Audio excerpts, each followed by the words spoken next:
Hey guys, tonight we're doing something truly unpleasant. You're going to be a pirate. Not the cool Johnny Depp version that saunters around with eyeliner and witty comebacks, but the historically accurate kind.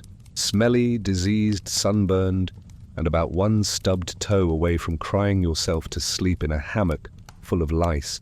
So before you get comfortable, take a moment to like the video and subscribe, but only if you genuinely enjoy what I do here. Drop your city and what time it is right now in the comments.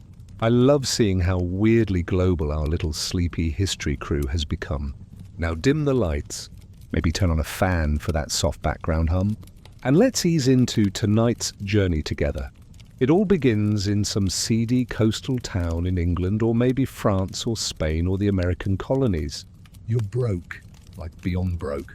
Your last meal was a piece of bread someone stepped on. You've been sleeping in barrels and dodging recruitment officers for the Navy because, let's face it, nobody wants to be cannon fodder in a wig.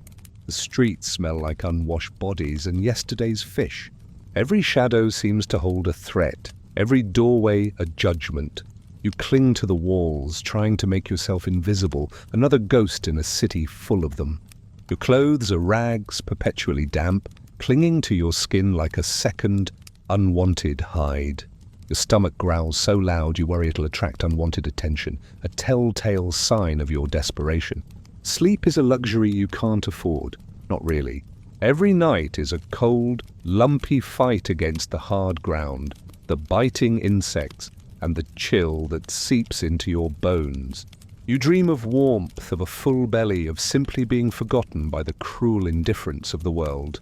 You're just a body, another anonymous cog in the brutal machinery of the era, waiting for the inevitable to claim you. Then someone sidles up to you in a tavern, or perhaps it's an alley. The setting details are hazy, swallowed by the grim fog of your memory, but the figure is clear. He's got 3 teeth, a hat that smells like eel, and a promise. Gold, freedom, and the high seas. He speaks in a voice that's too smooth, too practiced, weaving tales of daring escapades, of endless sun, of pockets overflowing with Spanish doubloons. He paints a picture of a life where no king rules, where every man is his own master, where the horizon stretches out, beckoning with untold riches. You listen. Hungry not just for food, but for hope, for a chance to escape the suffocating misery of your present. Your cynical, survival-honed mind tries to resist, tries to see the trap, but the words are potent, dripping with the allure of a better life, a wilder life. He says he needs brave men, strong men, men with nothing to lose and everything to gain. He looks at you, his one good eye glinting in the dim light, and you, foolish, desperate you, say yes. This is the worst decision of your life. It's a decision born of hunger and a romanticized lie, a fleeting whisper of possibility in a life otherwise devoid of it.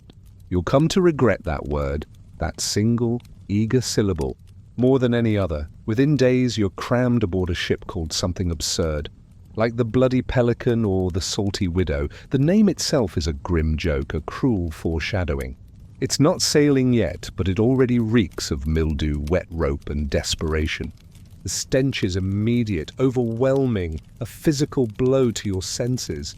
It's a complex tapestry of odors, stagnant bilge water, unwashed bodies, stale grog, rotting fish, the acrid tang of human waste, and something else. Something metallic and sharp that you can't quite place. It's the smell of a floating coffin, a portable hell that will cling to your clothes, your skin, your very soul, for weeks, for months, perhaps forever. The ship itself is a grimy hulk, its timbers groaning even at rest, its sails patched and tattered, its deck scarred by countless abuses. It looks less like a vessel of adventure and more like a ship that's barely survived its own existence, a testament to the brutal indifference of the sea and the men who dare to challenge it. You meet the crew. Half of them look like they died 2 weeks ago and no one's told them. They are a collection of humanity's discards, a motley assortment of the maimed, the scarred, the desperate. One guy has a bandaged head and no discernible nose. He grunts at you, his eyes as dead as a winter pond. Another smiles at you, revealing blackened gums and a single swaying tooth, a grotesque flag of decay. Their clothes are a patchwork of misery, stained, torn, barely clinging to their emaciated frames. Their eyes, though, are the most striking feature. They hold a haunted, knowing look, a deep-seated weariness that speaks of horrors you can't yet fathom. They laugh when you stumble aboard, not with genuine amusement, but with a dry, mirthless cackle that chills you to the bone.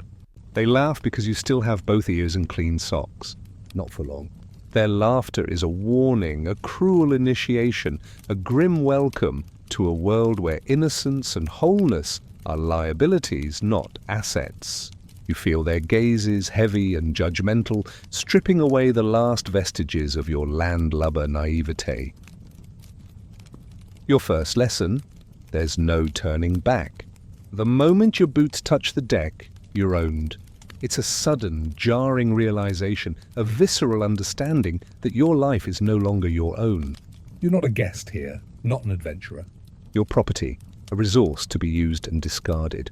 The captain, who may or may not be sober, claps you on the back and assigns you to bilge duty. That's a fancy term for scoop out the disgusting water sloshing around the bottom of the ship. It smells like rotting fish, salt and human fluids. The air in the bilge is thick, cloying, a suffocating blanket of putrescence. You descend into the darkness, the dim light of your lantern barely piercing the gloom, and immediately slip on the greasy, slime-coated planks. The water sloshes around your ankles, cold and foul, laden with unseen horrors. You're given a bucket and a wink, a gesture of casual cruelty that perfectly encapsulates the brutal reality of your new existence. By sunset, your arms are numb, your back's on fire, and you've ingested enough mystery water to develop a new disease. Your throat burns, your head aches, and every muscle in your body screams in protest. You feel utterly, completely violated, your senses assaulted, your spirit crushed. At night, you're shown where to sleep. It's a swinging canvas hammock, perpetually damp, 3 feet from another guy's feet, which smell like vinegar and sin. The canvas itself is coarse and scratchy, offering no comfort, only a constant reminder of your misery.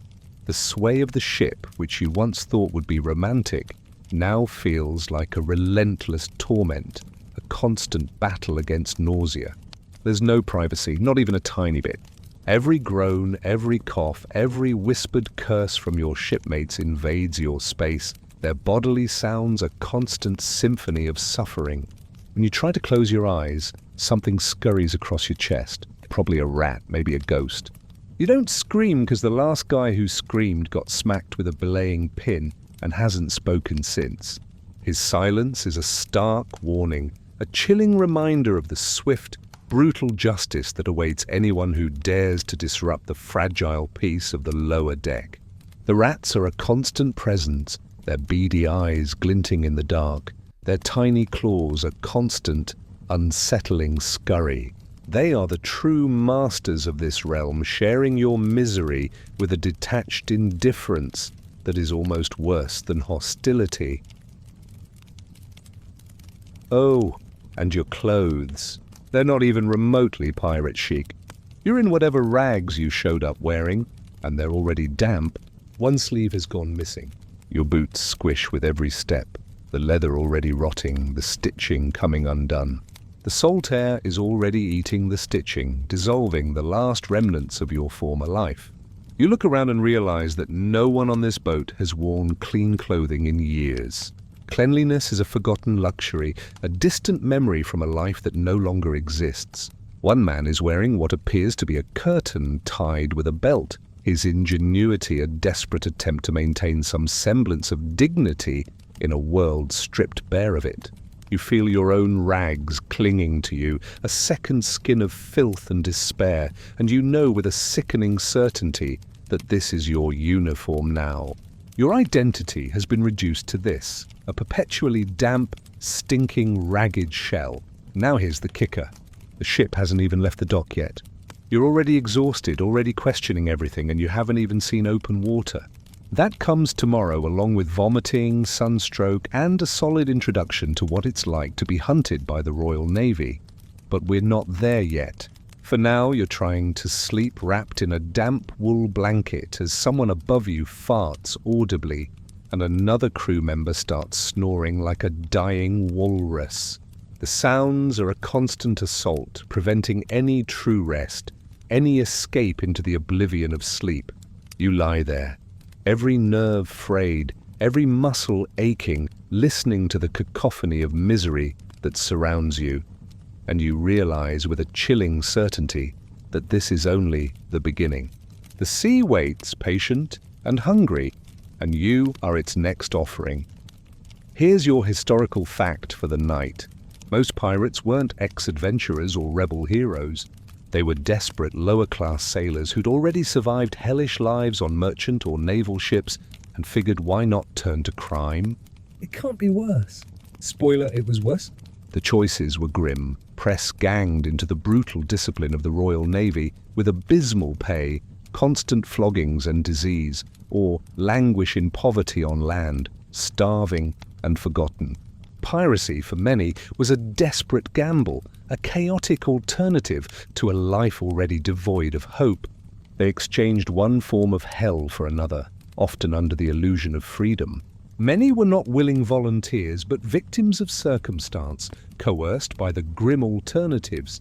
They sought agency, even if that agency was wielded with a rusty cutlass and a constant fear of the gallows. Your fringe fact? Female pirates existed, and not just in myth. Anne Bonny and Mary Red disguised themselves as men, fought alongside the crew, and were just as savage, if not more. And yes, one of them reportedly stabbed a fellow pirate for being too hesitant in a sword fight. Romantic, right?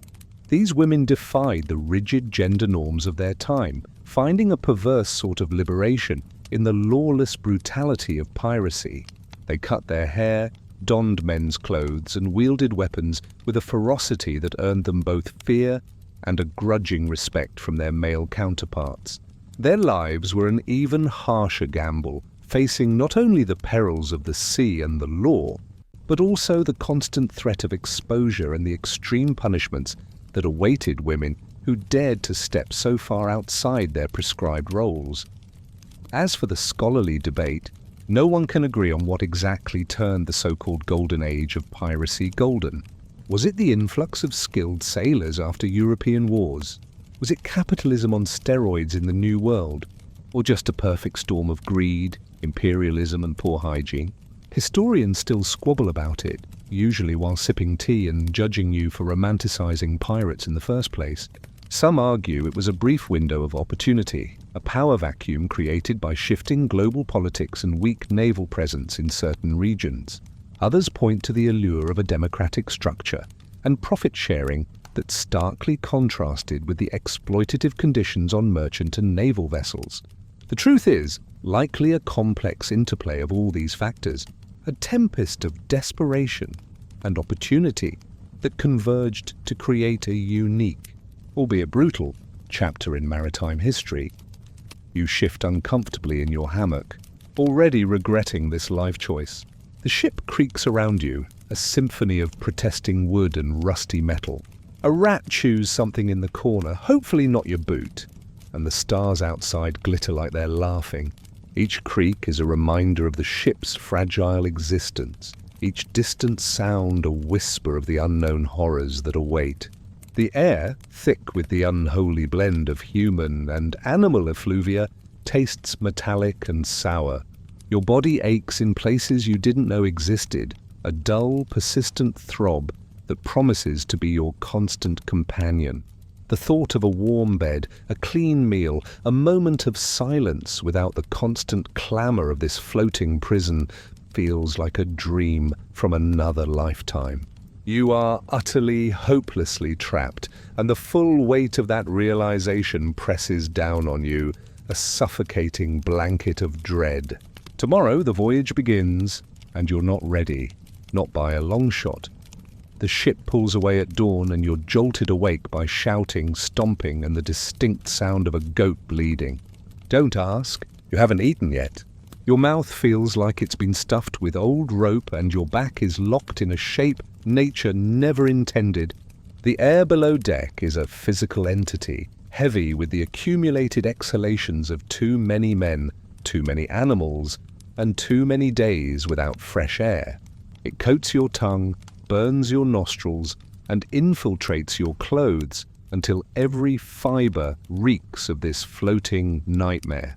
The rhythmic creak of the hull against the water begins, a lullaby of slow, grinding despair. As the harbour fades behind you and the ship groans its way into the open sea, a fresh scent hits your nose. Fresh, as in new, not clean, definitely not pleasant. It's a pungent cocktail of tar, mildew, sweat, fish guts, vomit, wet canvas, and something faintly resembling rotting meat. That's the ship's signature smell now. You'll never forget it. It'll live in your nostrils forever, a permanent ghost in your olfactory memory. Welcome to your floating home. There's no graceful way to describe the odor that settles in your lungs. It's sticky, physical, a presence that clings to every surface, every breath. The deck is a greasy patchwork of seawater, mold, and whatever the cook dumped over the side last night. You try not to breathe too deeply, but you also don't want to pass out. Every step is a careful negotiation with the slippery, filth-laden planks, each creak a reminder of the ship's decaying structure. One guy warns you cheerfully not to sit near the rear of the ship during windless days. That's where the slop bucket lives, basically a shared toilet constantly threatening to tip. This ship has no plumbing, just holes and hope. It's like camping if your campsite was full of aggressive, toothless men and disease vectors. The slop bucket, a testament to the ship's primitive hygiene, overflows with grotesque regularity, its contents sloshing with every sway of the ship, a constant threat to the meager illusion of cleanliness. The thought of its proximity, especially during a dead calm, is enough to curdle your stomach. The captain makes an appearance, and it's underwhelming. He's barefoot, hungover, and carrying a mug of something brown and steaming that might be coffee, might be rum, or might be bilge water with an attitude. His hair is a mess of salt-stiff curls, and his coat is stitched together from at least 3 other coats, a patchwork of stolen fabrics and desperate repairs. He scratches himself casually while barking orders at the crew, his voice hoarse from too much grog and too many shouts. You notice his left ear is missing. No one explains. His presence, rather than inspiring confidence, merely adds another layer of unpredictable chaos to the already volatile environment. He embodies the ship's ethos, brutal, unkempt, and utterly unconcerned with niceties. Your first real task today is climbing the rigging to help unfurl the sails.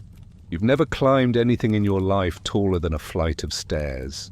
Now you're dangling 100 feet in the air with rope burns on your palms and a guy named One-Eyed Benny below you yelling, "If you fall, don't scream." It spooks the gulls. Funny guy.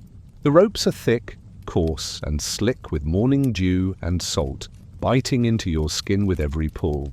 Your muscles, already protesting from yesterday's bilge duty, scream in protest as you haul yourself upward, each hand-over-hand motion a battle against gravity and your own fear. You slip once, catch yourself, and immediately want to cry. But pirates don't cry. They just make vague threats and develop ulcers. Up there, high in the ropes, you get your first real look at the ocean stretching to every horizon. It's beautiful in a will definitely kill you kind of way. Deep blue with rippling ridges and white caps forming under the wind. You're struck by how tiny the ship feels compared to all that water. Like a floating toothpick held together with curses and nails.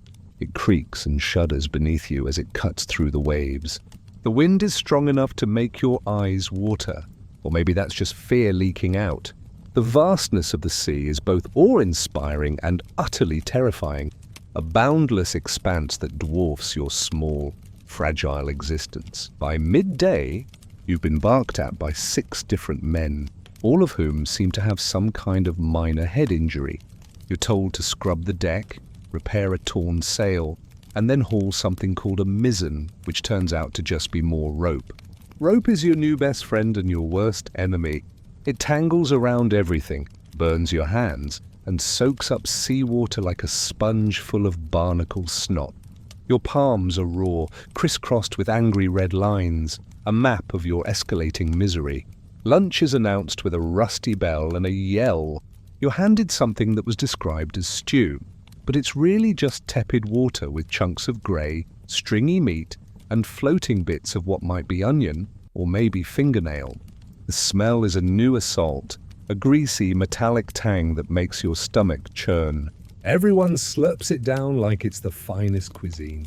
You stare at yours, then glance around and realize you'll starve if you don't adapt. You plug your nose, take a bite, and instantly regret every decision you've made in life. There's a hint of fish, a suggestion of mold, and a bold aftertaste of what even is that. As you eat, the guy next to you pulls out a lump of tobacco and jams it into his cheek. He's missing 3 fingers. He grins at you, and you notice one of his front teeth is made of wood. Ain't so bad, eh? He says, drooling slightly.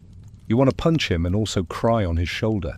His casual acceptance of their shared misery is both unsettling and oddly comforting, a grim camaraderie forged in the crucible of deprivation. The day rolls on, endless and punishing. The sun bakes you from above. The sea sprays you from below. And there's no shade. You're sunburned, dehydrated, and everything you own is wet. Always wet, even your soul. The salt crusts on your skin, making it feel tight and itchy, a constant irritation. Your lips are cracked and bleeding, tasting perpetually of brine and regret.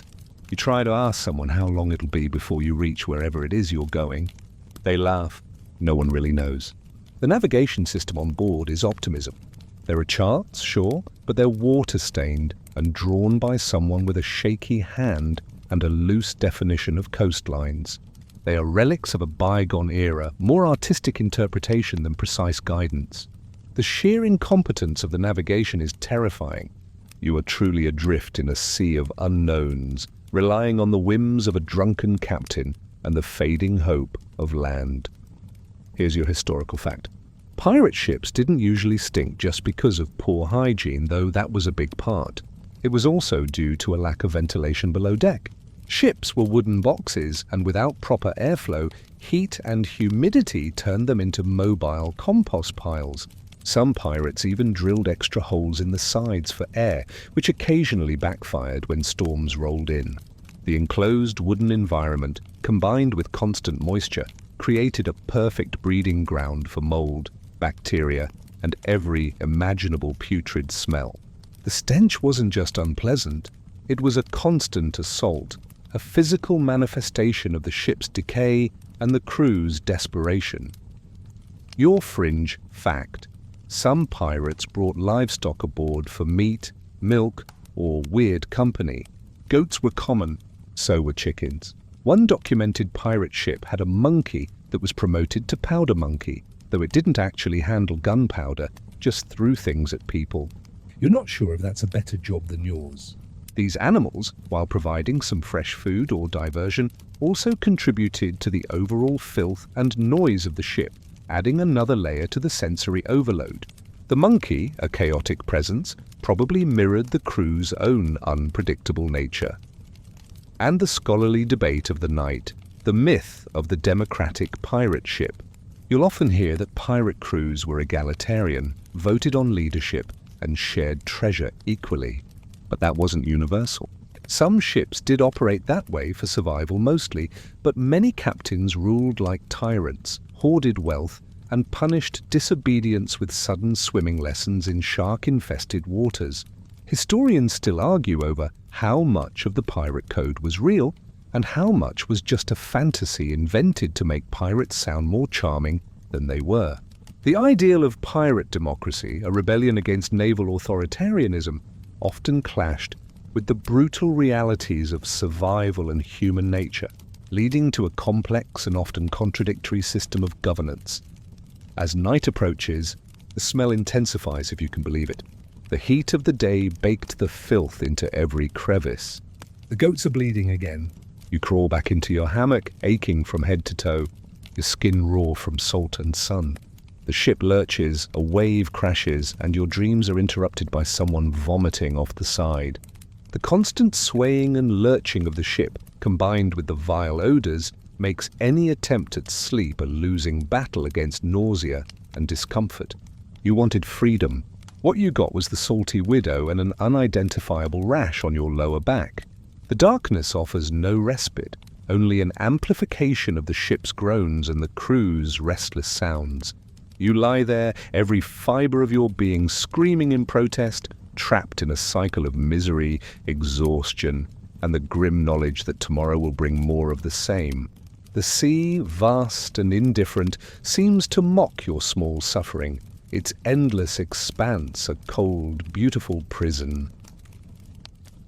Morning doesn't so much arrive as it slaps you in the face with a damp rag. There's no gentle sunrise, no chirping birds, just the jarring bellow of someone shouting, "All hands on deck!" followed by a crash that sounds suspiciously like a bucket being hurled at someone's head. You groan, roll out of your hammock like a half-baked biscuit, and plant your bare feet onto a floor that's cold, sticky and squishy in places that shouldn't be squishy. The texture underfoot is sickening, a composite of damp wood, spilled grog, and unidentified biological matter. Your stomach growls. It wants breakfast. So do you badly. Every fiber of your being protests the waking, the movement, the relentless assault on your senses. Your back is a roadmap of aches and pains, your head a throbbing drum of dehydration and sleep deprivation. The memory of the goat's last bleat, the persistent stench of the bilge, and the sheer, unending discomfort of your hammock all conspire to make each morning an act of sheer will. You shuffle your way to the galley, which is just a small, smoke-filled corner of the ship near the cooking fire. A blackened metal box that creaks with every wave, threatening to spill its contents with every lurch. The ship's cook, a man named Gristle, hands you a wooden bowl and offers you a crooked grin. His apron is stained with substances that may or may not be edible, a canvas of culinary horrors. You peer into the bowl and find hardtack. Let's talk about hardtack. It's not food, it's punishment. This rock-solid slab of flour and water was baked until every ounce of joy was removed. You knock it against the table and it makes a sound like someone closing a coffin. Don't bite it, Gristle warns. You'll lose a tooth, suck on it till it softens, or throw it at rats. Works either way. You take a bite anyway. Mistake! Your molars send a shudder of pain into your skull. It's like chewing drywall. Worse, it's not just bland. It's home to a population of weevils. You stare at the small bugs crawling from the cracks in your biscuit. One of them waves a leg. The older sailors laugh when you gag. Extra protein, someone says. You chew anyway. Pride's not on the menu. Besides, you're starving. The weevils, once a source of revulsion, are now just an accepted part of your grim diet. Another testament to your diminishing standards and escalating desperation. The rest of breakfast includes tepid water with suspicious floaties and a smear of something called salt pork, which is mostly fat with a stripe of meat cured in enough salt to mummify a camel. There are no fruits, no vegetables, no coffee, no joy, just calories. Barely. The water, murky and tasting faintly of rust and despair, is barely palatable, yet you gulp it down, your body craving any form of hydration. The salt pork, a leathery, briny abomination, is chewed with grim determination, providing essential, albeit joyless, sustenance. You try not to think about the fact that your last decent meal was 3 days ago and came out of a bin behind a bakery. As you gnaw your way through the chalky slab of despair, the wind picks up. The sails flap and groan. You hear ropes creak like they're protesting their very existence. Someone yells something about the wind changing, and suddenly it's all hands again, this time to adjust sails. You're sent scrambling up the rigging once more, clutching a rope with one hand and your increasingly afraid sanity with the other. Climbing with a stomach full of weevils is not ideal. Halfway up you burp and something comes up. You swallow it. That's just life now. Once the sails are in place, you're handed a mop and sent to scrub the deck again. You ask if you're being punished. No, says a man with a nose shaped like a melted spoon. You just knew. Everyone scrubs until they find a better job or die. Great. You dunk your mop in a barrel of seawater and begin sloshing it across the boards, where it does absolutely nothing to clean anything. The filth here is permanent, burned into the wood like regret. It's a futile exercise, a Sisyphean task of cleaning the uncleanable, yet you perform it with a dull obedience. Hours pass. The sun climbs high, blinding off the waves. You feel your skin crisping. There's no sunscreen, no shade, not even a hat to shield you. You try fashioning one out of a rag, but it immediately blows away. A gull snatches it mid-air, possibly out of spite. The sun is so strong it starts to cook your hair. Your scalp stings. Your eyes blur. You suck on more hardtack. It tastes like betrayal.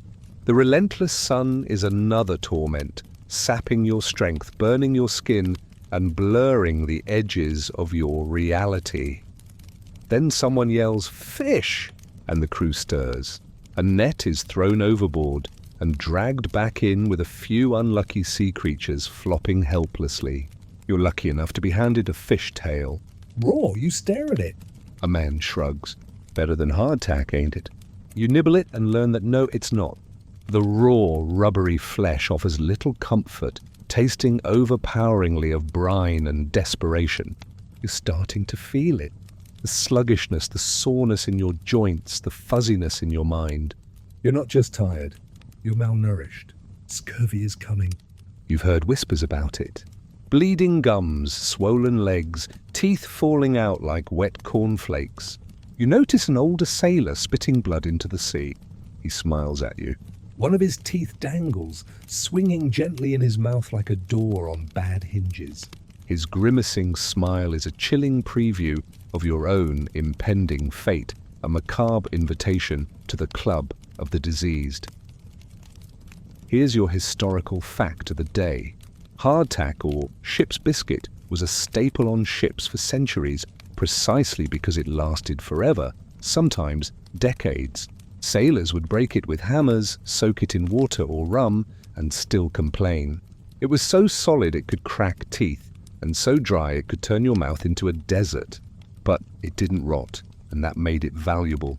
This unyielding, unappetizing staple was the bedrock of maritime sustenance, a cruel necessity that sustained life while slowly eroding health and sanity.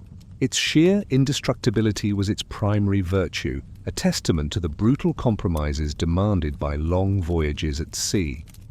Your quirky fact: some pirates actually liked the weevils in their hardtack. No joke. Insects meant the biscuit was old enough to have softened slightly. Plus, the bugs added texture. That's where you're at now, finding the crunchy bugs more tolerable than the biscuit itself. This bizarre preference highlights the extreme degradation of standards and the desperate search for any small improvement in an otherwise dreadful diet. The weevils, once a sign of decay, became a strange kind of bonus, a morbid form of protein. And tonight's historical debate, the role of nutrition, or lack thereof, in mutinies. Some historians argue that poor diets and chronic illness directly contributed to crew unrest and rebellions at sea. If you're constantly sick, half-starved and forced to eat salted fat and dead bread, you're probably more likely to stab your superior in the neck. Just a thought. The constant physical and mental stress of malnutrition and disease would undoubtedly fray nerves and shorten tempers, making violent rebellion a more tempting, even rational option for desperate men. The line between obedience and open revolt thinned considerably when the body began to fail. By the time dinner rolls around, more salt pork and hardtack surprise, you're considering jumping into the ocean and taking your chances with the sharks. You lie back in your hammock, stomach rumbling, brain foggy, and teeth already starting to feel loose. One of the weevils from your breakfast crawls across your blanket. You flick it off gently. You're starting to relate to it. small, unwanted, and trapped on this cursed wooden coffin. The desperation is a physical ache, a gnawing emptiness that no amount of hardtack can fill. Outside, the sea swells gently. The ship creaks. Somewhere in the distance, a storm is brewing. You can smell the rain, thick and heavy on the breeze, a new threat on the horizon. You know you're not ready for it. But breakfast comes first. More hardtack. Always more hardtack. The unending cycle of misery stretches before you, a bleak vista of salt, hunger, and an ever-present sense of impending doom. The thought of relief, even in the form of death, begins to feel less like a threat and more like a tempting escape. By day 4, you realize something's wrong. Actually, everything's wrong. But now it's your body that's turning against you. You wake up feeling like your bones have been soaked in vinegar. Your joints ache. Your lips are cracked. Your skin's starting to peel in places that shouldn't peel. And there's this deep aching throb behind your eyes, like your brain's been left out in the sun too long. Your gums, they feel squishy. That's not good. Nothing on your face should feel squishy. You glance over at the guy in the hammock next to you, and his mouth is a horror show. His lips are purple. His teeth are gone, and he's got what looks like a small, open sore on his cheek. "Morning," he croaks, grinning like a corpse. You try not to scream. You fail a little. He just chuckles. "Don't worry. That's just the scurvy settling in. Scurvy. You've heard the word? Sure. Sounds like an annoying rash or maybe a pirate-themed cold, but now you're living it." And it's a full-body betrayal. Turns out when you don't get vitamin C for weeks on end, your body basically gives up on holding itself together. Gums rot, teeth loosen and fall, muscles dissolve like soggy bread. In extreme cases, old wounds reopen. Your body reverts to a state of, "Please stop doing this to me," on a cellular level. Of course, there's no citrus on board or vegetables or even clean water if we're being honest. Just endless hardtack, salt pork, and whatever questionable stew Gristle brews up in his cauldron of doom. The constant discomfort is compounded by the knowledge that there is no relief, no cure on this floating prison. The only hope is to, somehow, miraculously, stumble upon a supply of the elusive vitamin C, a hope that dwindles with each passing, agonizing day. Some of the older sailors try to convince you that chewing on leather helps. One guy says he saw a man survive on candle wax and seaweed. Another swears by drinking seawater in moderation, which you're pretty sure is a fast track to organ failure. Nobody knows anything. They're just dying slightly slower than you. These desperate, often absurd remedies are a testament to the sheer ignorance and lack of medical understanding prevalent at sea. They cling to any shred of hope, no matter how illogical, in their grim battle against a relentless, invisible enemy. The smell on the ship is getting worse, and that's saying something. Between infected wounds, rotting food, and the constant waft of bodily functions, the air itself feels hostile. You try to breathe through your mouth, but that doesn't help when the taste of the ship is just as bad, like licking a diseased barnacle. Every breath is an act of endurance, a forced ingestion of the ship's decay. You're assigned to cleaning duty below deck, which is exactly as awful as it sounds. The lower deck is a cramped, dark, airless dungeon. The ceiling is low. You have to stoop and it's wet. Always wet. The walls sweat. Everything drips. You're handed a rag, told to mop up some mysterious leak, and left alone with the rats. Yes, plural. You make eye contact with one the size of a loaf of bread. It blinks at you, then waddles away like it owns the place. While you're swabbing, you hear hacking coughs from the sick bay, if you can even call it that. It's more of a corner with some bloody rags and a man who might be dead, but no one's checked. You hear moaning. Someone mutters a prayer. Someone else just mutters curses. One man begs for orange juice in a pitiful voice, like that'll save him. It won't. The sounds of suffering are a constant background hum, a chilling reminder of your own precarious health. The rats, emboldened by the crew's weakness, move with an unsettling confidence, their presence a constant, unsettling threat. Eventually you're called above deck to help rig the cannons. Why? No one tells you. There's no ship on the horizon. No enemy in sight. But apparently, the captain had a dream about being attacked by a ghost fleet, and now the cannons need testing. You and two other unlucky fools roll a 600-pound gun into position, swearing and sweating in the sun, while the captain, still barefoot, still possibly drunk, shouts instructions through a telescope he's not even looking through. The sheer irrationality of the task, born of a drunken dream, is infuriating, yet you comply, knowing that disobedience carries a far greater cost. The test fire is deafening. Your ears ring. Your shirt catches a spark and smolders. The recoil knocks you backward into a barrel of spoiled pickles, which bursts, covering you in vinegary brine and something unidentifiable, but definitely moving. The crew laughs. You try to smile, but immediately gag. You will smell like fermented sadness for the next 3 days. The humiliation, the discomfort, and the sheer absurdity of it all are a constant, grinding torment. Here's your historical fact. Scurvy was one of the deadliest and most common diseases among sailors during the Age of Sail. Entire crews could be wiped out in weeks. British naval ships eventually figured out that citrus, especially limes, could prevent it, hence the nickname limeys for British sailors. For pirates, no such luck. They rarely had fresh anything, let alone magical vitamin-filled fruit. The devastating impact of scurvy was a constant threat, turning voyages into slow, agonizing death sentences for many. The lack of medical knowledge and consistent access to fresh provisions made it an almost inevitable fate. Your quirky fact tonight. Pirates tried all sorts of bizarre remedies for illness. Some believed in wearing charms made of animal teeth. Others drank their own urine. One documented crew tried to treat scurvy by making tea from rusty nails.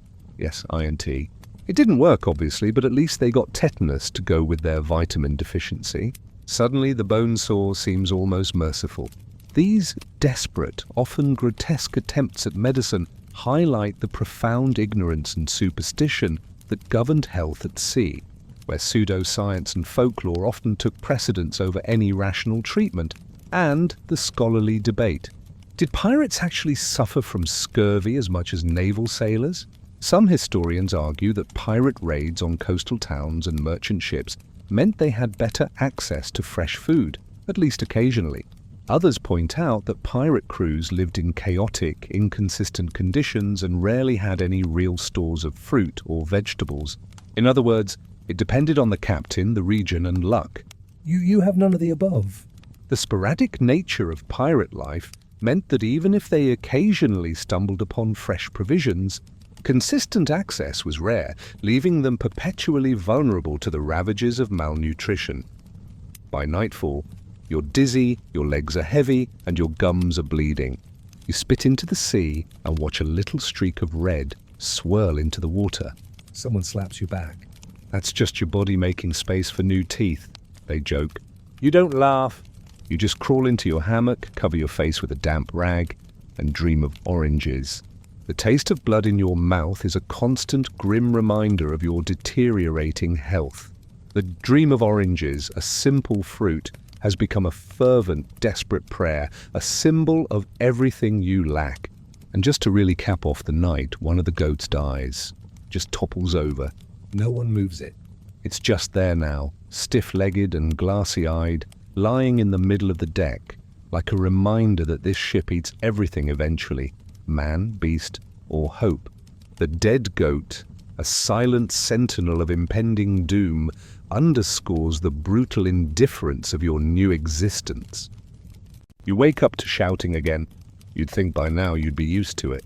Voices raised in panic, in anger, in incomprehensible seafaring gibberish. But this time, the tone is different, sharper. You sit up in your hammock, blurry-eyed, and nearly fall out. The ship is listing slightly, not unusual, but the crew, they're clustered in tense, twitchy groups. A few are staring at something near the helm. You push your way through, heart sinking with every step. The captain is face down on the deck, not moving. Someone finally says it. He's dead. And just like that, the silence breaks. The news spreads like wildfire, a chilling wind sweeping through the already tense atmosphere. The immediate stillness is more unnerving than any chaos, a collective intake of breath before the storm. Now, this isn't one of those honor his memory moments. There's no mourning, no eulogy, no black armbands or whispered prayers. Within 30 seconds, the deck erupts into chaos. The first mate, who may or may not have been feuding with the captain over a gambling debt involving a pig, immediately claims command. Two other men argue loudly that he once steered the ship into a reef, and another guy shouts he drinks his own pee, which, to be fair, is not that uncommon out here, but still frowned upon in leadership. You, being the newest and most clueless, wisely stay out of it. You drift toward the railing, pretending to check a rope while trying to look unimportant enough not to get stabbed. The sheer speed of the transition from a dead leader to a chaotic power vacuum is terrifying, a brutal demonstration of the ship's raw, Darwinian hierarchy. Pirate leadership isn't handed down through fancy ceremonies. It's seized, sometimes literally. The election process is about as civilized as a tavern brawl. Some pirate crews do vote if they're feeling democratic that day. Others settle disputes with knife fights, drinking contests, or straight-up threats. This time, it's a shouting match that ends when the first mate fires a pistol into the air and growls, "Any more complaints?" Nobody responds. Partly because he's got a face like a haunted boot, and partly because no one wants to be the next body on the deck. The gunshot echoes, a stark punctuation mark to the captain's demise, a visceral reminder of the stakes. The new power dynamic is established not by consensus, but by intimidation and the raw assertion of force, a crude but effective form of governance in this lawless realm. So now, congratulations. Your new captain is a man named Craig. He's got one eye, a limp, and a beard that looks like it might still be growing something alive. He's also wildly unpredictable. His first order is to turn the ship north because he has a hunch. And his second is to double everyone's rum ration, which temporarily wins the crew over. His third, he throws the dead captain overboard without so much as a goodbye. You watch the body hit the water with a splash. No ceremony, no last words, just a thud, a few bubbles, and gone. The sea takes him without complaint. You're shaken, but no one else seems bothered. More hammock space, someone jokes. You laugh nervously. That's the thing about pirate life.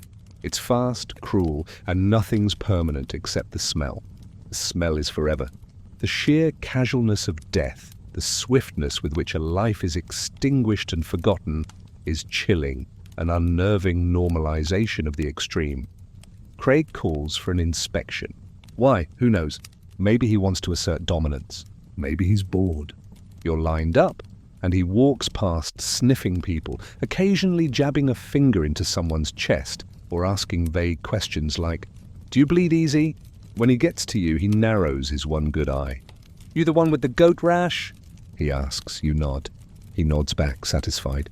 "You're on crow's nest duty?" Great, the crow's nest. You climb again, higher than you want to. The mast sways alarmingly. The platform is small, barely enough room to stand, and smells like bird poop and fear. You cling to the ropes and do your best impression of a lookout, though you have no idea what you're supposed to be looking for. Ships, land, sea monsters. At this point, any of those would be equally terrifying. The isolation of the crow's nest high above the chaos offers a strange, detached perspective on your predicament, a terrifying perch from which to survey the endless, indifferent sea. Hours pass. You see nothing, just endless rolling ocean. Occasionally, a flying fish breaks the surface, flopping briefly in the air like it's regretting all its life choices, then vanishes again. The sun scorches your back. Your legs cramp. You consider throwing yourself off just to get out of duty, but then remember that Craig would probably just make the goat do it in your place. Down below, the crew is restless. The extra rum has kicked in. Someone starts singing. Someone else throws up. A game of dice turns into a wrestling match. Craig lounges in the captain's chair, drinking from a jug that looks suspiciously like it used to hold lamp oil. The ship veers slightly off course as he yells something about fortune's favor and trusting the wind. You try to trust the wind. The wind doesn't care. The escalating chaos below is a constant, unsettling counterpoint to the desolate calm of the open sea, a microcosm of the ship's internal madness. Here's your historical fact of the night. Many pirate captains were elected, at least early in the voyage. Crews valued leadership but hated tyranny, and captains who failed to bring loot or keep the crew fed were often voted out or, more accurately, tossed overboard with rocks in their pockets. It wasn't just mutiny for fun, it was survival. The democratic elements of pirate governance, while often romanticized, were fundamentally pragmatic. A brutal system designed to ensure the crew's collective survival and profit, even if it meant swift and violent changes in leadership. Your quirky fact: some pirate crews had rules about everything from bedtime to fighting. One infamous code forbade gambling on board, required lights out by 8, and fined anyone who brought women or boys on board without permission. Pirates, the original HOA, these codes, often called Articles of Agreement, were a bizarre blend of practical discipline and social control, attempting to impose a semblance of order on a group of inherently lawless individuals. They reveal a surprising level of organizational thought beneath the chaos and the scholarly debate. Historians still argue over just how much authority a pirate captain really had. Was he a dictator, a figurehead, a glorified party planner with a sword? Depends on the ship. Some captains ruled like monarchs, others like camp counselors with weapons. Craig clearly falls into the drunken chaos goblin category. The power dynamics on a pirate ship were fluid and often depended on the captain's personality, their success in raids, and their ability to maintain the delicate balance between fear and loyalty among their volatile crew. Night falls. You're finally allowed to climb down from the crow's nest. Your legs jelly, your back aching. Craig is asleep in the helm, snoring loudly. Someone has drawn a mustache on his mustache. You lie down in your hammock and close your eyes, but sleep doesn't come easy. Not because of the discomfort or the goat stink or even the scurvy slowly melting your face, but because now you understand something critical. There are no rules here, no safety nets. One moment you're mopping decks, the next your leader is face down in a puddle of grog, and you're following orders from a man who talks to his own foot. This isn't an adventure. It's barely survival and there's no way out. The unpredictability is a constant, nagging fear, a heavy weight on your chest. Every creak of the ship, every distant shout, is a reminder of the fragility of your existence. The thin line between this miserable life and an even more miserable death. You wake up with a rat sitting on your chest. Not metaphorically, literally. It's just there, grooming itself like it owns the place, looking you dead in the eyes with that casual, beady-eyed arrogance that only rats and royalty seem to pull off. You stare at it, frozen, hoping maybe it'll lose interest or spontaneously combust. It does neither. It simply stretches, yawns, and finally scampers off your body and into a crack in the wall, leaving a wet spot on your shirt that you really hope is just condensation. This is your life now. The audacity of the rat, its complete lack of fear, is a microcosm of your current reality. You are no longer master of your own space, your own body, or your own destiny. You climb out of your hammock, wiping rat footprints off your chest, and try to stretch. Your back cracks in at least 3 different directions, and you wince. Everything hurts. Your hands are raw. Your knees ache. Your gums are still bleeding, and you're now reasonably sure you have lice. Actually, you're certain. One of them waved at you from your sleeve yesterday. Breakfast, if you can call it that, is more hardtack. This one's especially crunchy. You bite into it and feel something crack. Or the biscuit your tooth. You spit out a little bloody shard and just stare at it. No one around you even reacts. A guy next to you is using his hardtack to hammer a nail into the deck. You lock eyes and he shrugs. Multi-purpose, he says, chewing on a strip of salt pork that might just be leather. There's no coffee, no tea, not even a scrap of dried fruit. You ask Gristle if there's any fresh water left, and he laughs so hard he starts coughing. He chokes out, "We're always running low." But drink fast before it gets the worms again. You sip anyway. The water tastes like old socks soaked in fish juice. Something wiggles at the bottom of your cup. You pour it overboard and pretend you didn't see anything. The sheer degradation of your daily existence, the constant assault on your senses and dignity, is a testament to the brutal resilience you've unknowingly cultivated. The task today is rat patrol. That's not an exaggeration. It's an actual duty. The rat problem has gotten so bad that Craig finally noticed when one of them chewed through the leather grip on his pistol. Now it's all hands-on rat duty, which means crawling through the tightest, darkest parts of the ship with a lantern, a stick, and the deeply unsettling knowledge that you are never alone. You squeeze through narrow corridors below deck, shoulders scraping against damp wood, eyes scanning for twitchy movement. The smell down here is indescribable. A thick stew of mold, urine, mildew, old rope, and something you can only describe as ship rot. You spot your first rat behind a barrel. It stares at you, offended, like you're the one in the wrong. You swing your stick, miss. It scampers over your boot and vanishes. You scream quietly. You end up spending 2 hours in the dark with nothing to show for it but scratches on your hands and the growing suspicion that the rats are smarter than the crew. One of them literally darted past with something shiny in its mouth, possibly a button from Craig's coat. You report back to the deck and lie about how many you got. Everyone does. Craig doesn't care. The battle against the rats is a microcosm of your larger struggle, a futile, disgusting fight against an omnipresent, unyielding enemy. The worst part is sleeping again. Always. There's no privacy. Your hammock sags slightly damp and smells like old feet. The guy above you has night terrors. He screams about sea spiders at least twice a night. The guy next to you snores like a malfunctioning accordion. Someone else hums lullabies in Spanish until they fall asleep. You haven't had 8 hours of rest since you boarded. And now the rats. The rats are always there.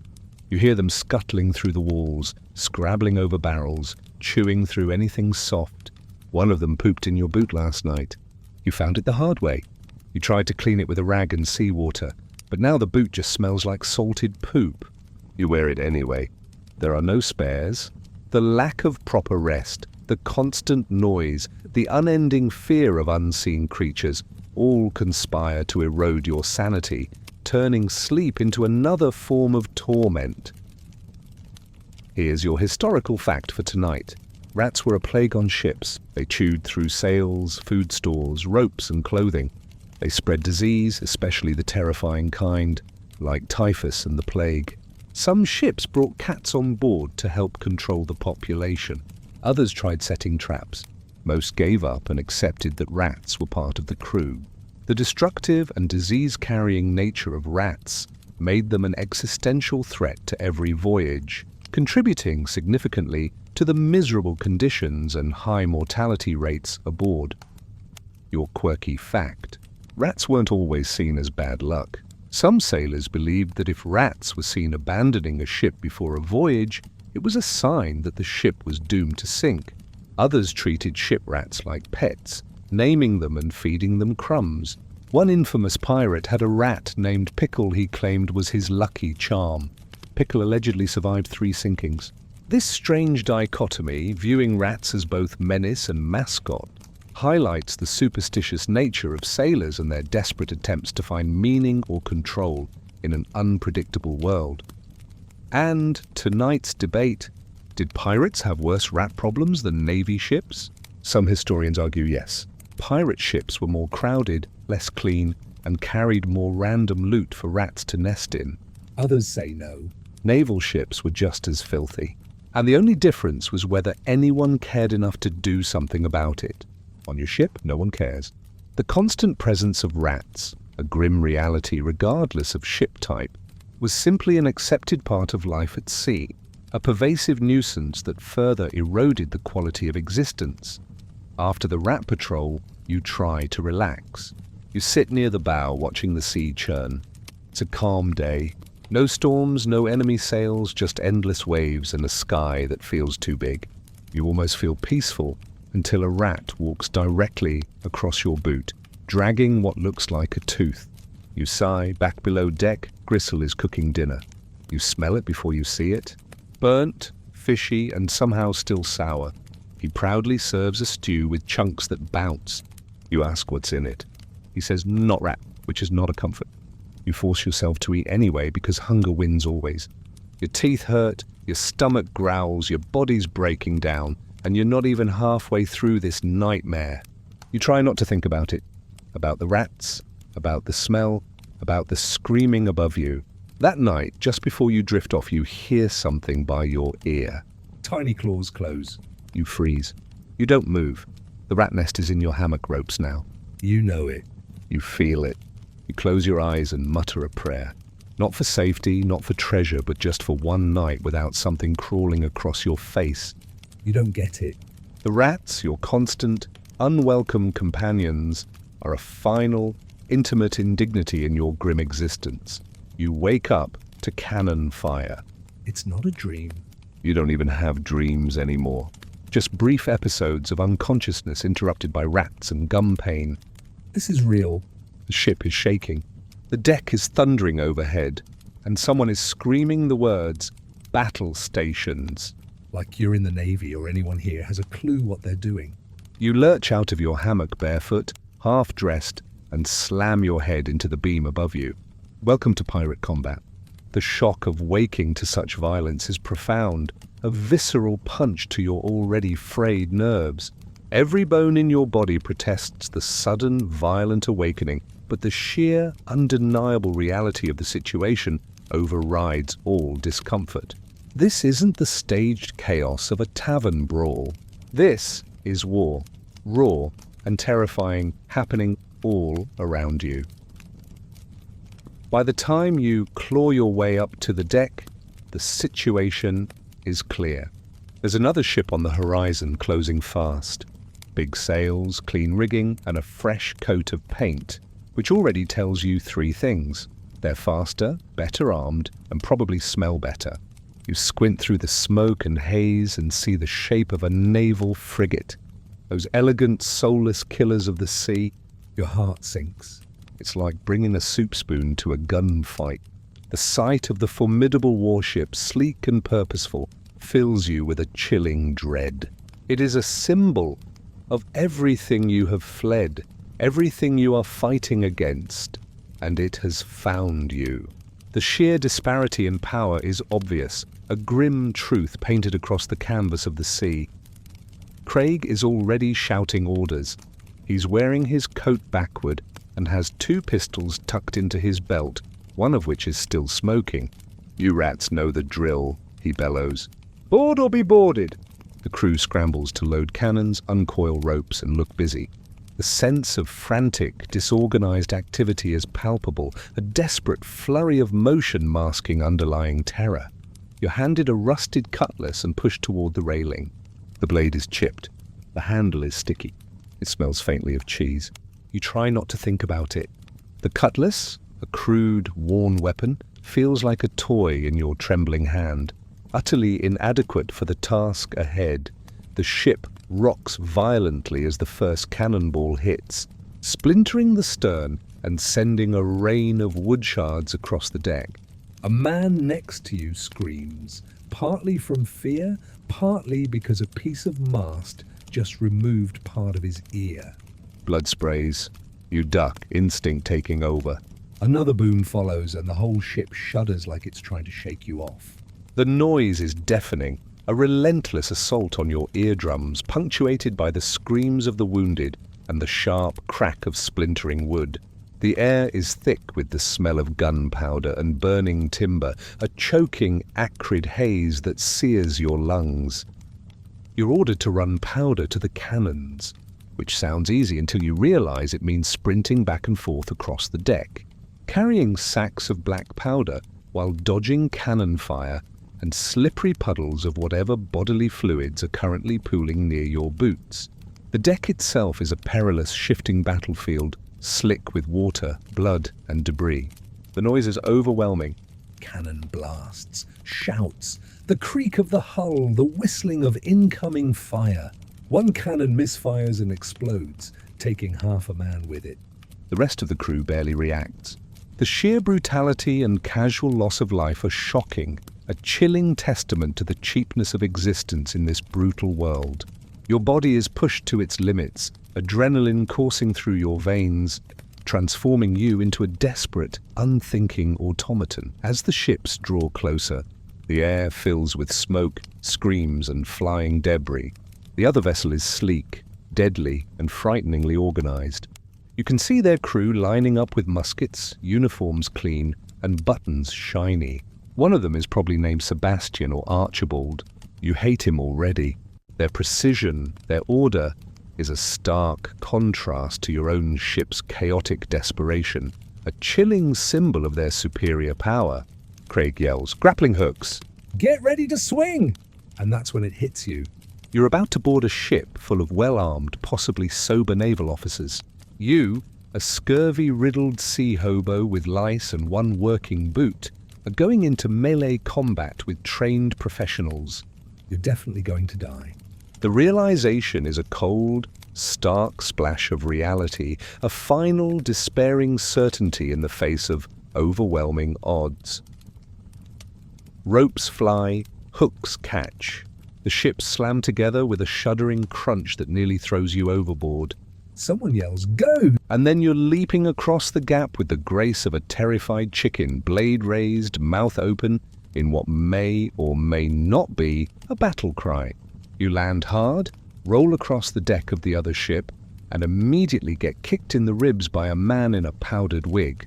Combat is chaos. Screams, smoke, gunfire, steel on steel. You swing your cutlass wildly, hitting someone's shoulder maybe. Blood sprays. A man swings at you with a saber and misses by inches.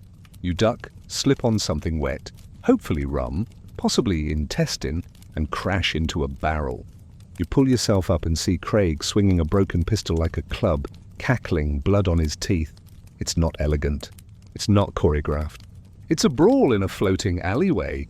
And you're just trying not to die. The fight is a primal, instinctual struggle for survival, devoid of any heroic pretense, a brutal dance of death where every move is a desperate gamble. You jab at anything in uniform, dodge anything that looks sharp, and try not to vomit from the adrenaline. The sounds are deafening. Screams, metal, splashes as men fall into the sea. Eventually, you look around and realize you're winning, or at least not losing. The naval ship's crew is retreating, their decks slick with blood and bodies. Some jump overboard, others throw down their weapons. Craig stands on a pile of crates, roaring triumphantly. "Another glorious day at sea," he bellows. Then he promptly falls off the crate and lies there laughing. You've survived your first ship battle. Your arms are shaking. Your clothes are torn. Your face is streaked with soot and blood, mostly not yours. You sit on a crate and exhale, chest heaving. Around you, the crew begins looting. Not efficiently like children at a birthday party, grabbing anything shiny. Someone finds a bottle of wine and passes it around. Someone else is dragging a ham the size of a cannon. The victory is hollow, tainted by the stench of death and the profound exhaustion that permeates your very being. Here's your historical fact. Most pirate battles were short, brutal affairs. Few pirates wanted a long fight, too risky. They aimed to shock and overwhelm their enemies quickly, often using terror tactics like screaming, waving flags, and lighting fuses in their beards. Pirates didn't want a fair fight. They wanted a fast one. The primary goal was to seize the prize with minimal damage to the ship or casualties to the crew, making psychological warfare and swift, overwhelming force key to their success. Prolonged engagements were always a gamble, draining resources and risking destruction. Your quirky fact. Blackbeard used to tie slow-burning fuses into his beard and light them before boarding ships, creating a smoke-wreathed figure of absolute chaos. It worked. Most sailors surrendered before he even swung a sword. The goal wasn't to fight, it was to frighten. This theatrical, terrifying display was a masterclass in intimidation, turning Blackbeard into a living legend and a symbol of primal, unchecked terror. often making combat unnecessary and your scholarly debate. Were pirate ships actually more successful than naval ones in combat? Some argue yes. Pirates were more motivated, had more experience, and operated with terrifying efficiency. Others say no. Navy ships were better armed, better trained, and better supported. Most likely, pirates won by surprise. If a fight dragged on too long, they usually lost. The outcome of a pirate naval engagement was often a complex interplay of factors, where the element of surprise and the ferocity of the pirate assault could sometimes overcome superior firepower and training. But not always. That night, you sleep on the naval ship, now stripped and commandeered. Your hammock is slightly cleaner.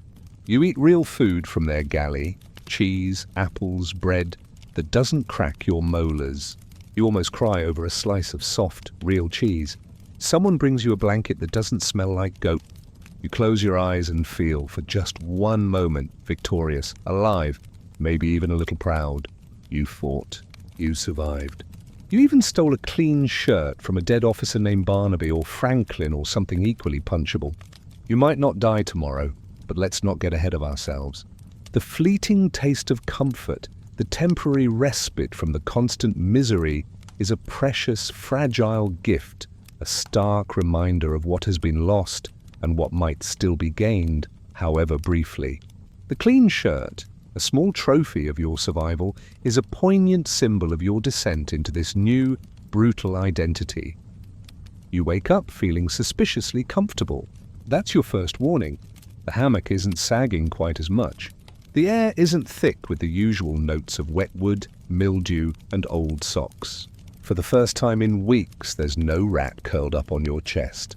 You sit up slowly, expecting to find something horribly wrong, like your leg missing or Craig dancing in a wedding dress.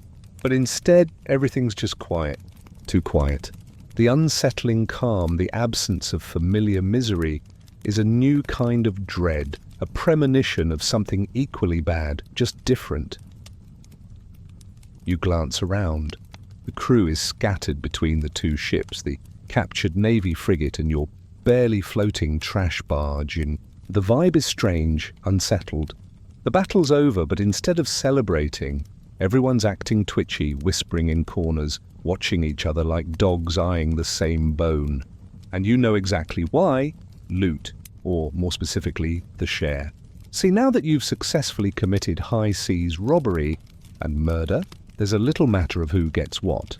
The captured ship came with real treasure, actual silver coins, sealed crates of military-grade gunpowder, and a few suspiciously ornate chests that definitely didn't belong to the Navy.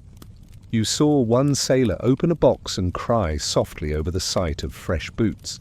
Fresh boots? The tension in the air is palpable, a thick, unspoken greed that infects every man.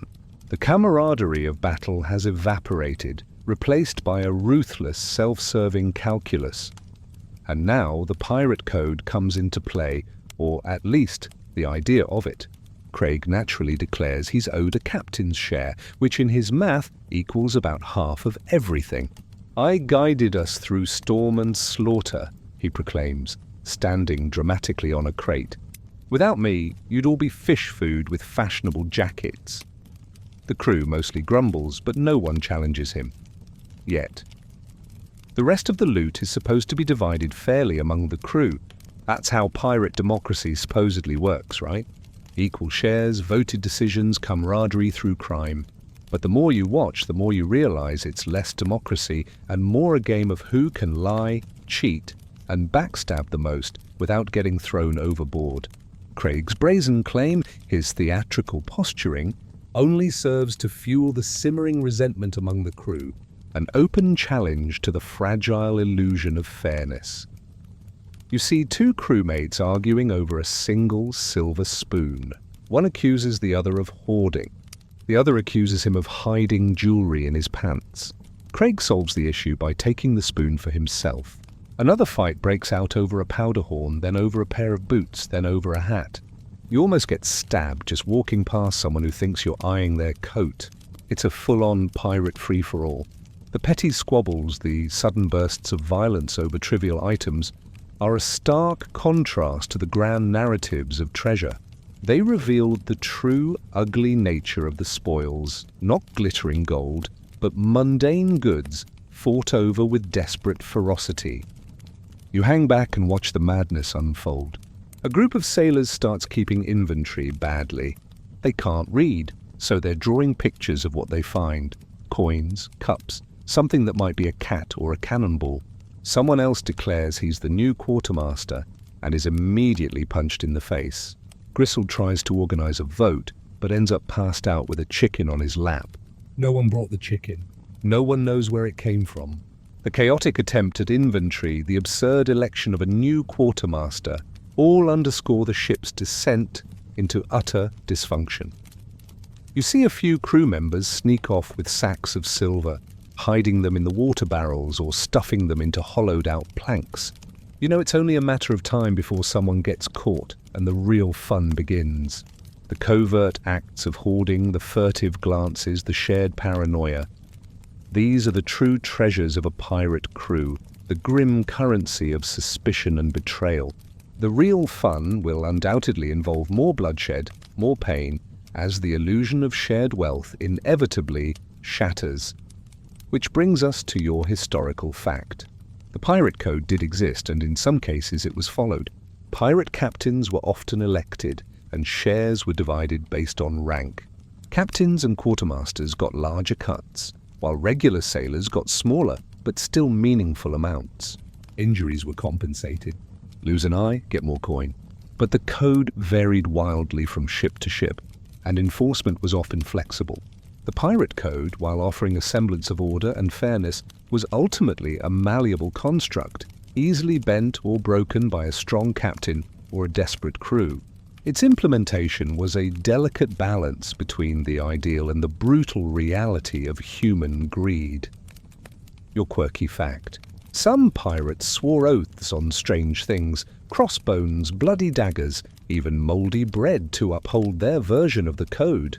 Others had written codes they made each new crew member sign, like a twisted version of a company handbook.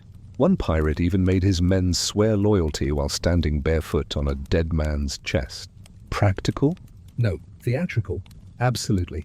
These bizarre rituals highlight the theatricality inherent in pirate life, a desperate attempt to impose meaning and sanctity on inherently lawless acts.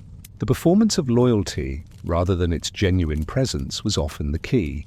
And your scholarly debate. How democratic were pirate ships, really? Some historians say they were the early prototypes of worker-run collectives. Captains could be voted out, loot shared fairly, and decisions made communally. Others argue this was the exception, not the rule, and most pirate ships operated under the illusion of fairness, while actually being run like floating dictatorships. Sound familiar? The historical truth is likely nuanced, a spectrum of governance from the genuinely democratic to the overtly tyrannical, with the circumstances of each voyage and the personalities of its leaders shaping its trajectory. By sunset, tension has reached a deliciously dangerous level. Craig is clearly drunk and increasingly paranoid. He starts accusing people of traitorous math and demands someone recount the shares. Someone else claims Craig took the good boots. Craig denies it, even though he's clearly wearing them, and they're 2 sizes too small. His toes are definitely turning purple, and then someone mentions mutiny. Not loudly, just a whisper, barely audible, but it's enough. Craig freezes mid-rant.